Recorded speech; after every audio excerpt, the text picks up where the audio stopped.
Umuugo ngayon sa showbiz circle ang balitang umano'y tinanggihan ni Shaina Magdayaw ang isang alok mula sa TV5 sa kabila ng magagandang proyektong inilatag para sa kanya. Ayon sa mga usap-usapan, isa raw itong malaking offer na may kasamang lead role at long-term project.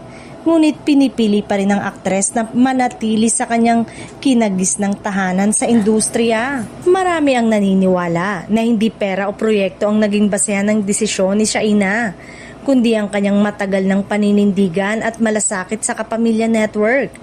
Matagal nang konektado ang aktres sa ABS-CBN kung saan siya lumaki bilang artista at hinubog ang kanyang karera mula pagkabata hanggang sa pagiging isa sa mga respetadong aktres ng kanyang henerasyon. Ayon sa mga source, malinaw umano kay Shaina ang direksyon ng kanyang karir.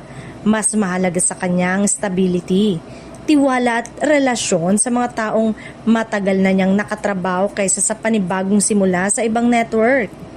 Hindi rin lingid sa publiko na ilang beses na siyang nadawit sa issue ng network transfer.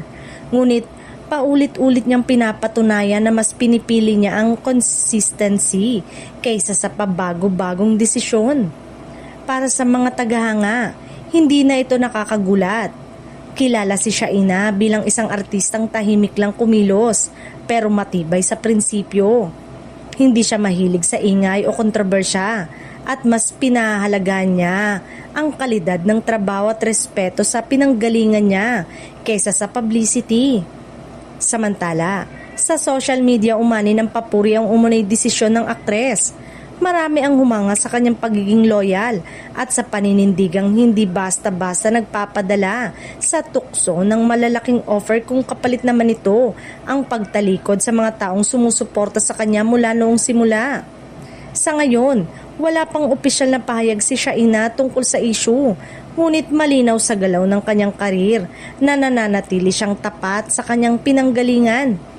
Sa isang industriya kung saan uso ang lipatan ng network, patuloy na namumukod tanging si Shaina Magdayaw bilang simbolo ng katapatan, prinsipyo at loyalty sa Kapamilya Network.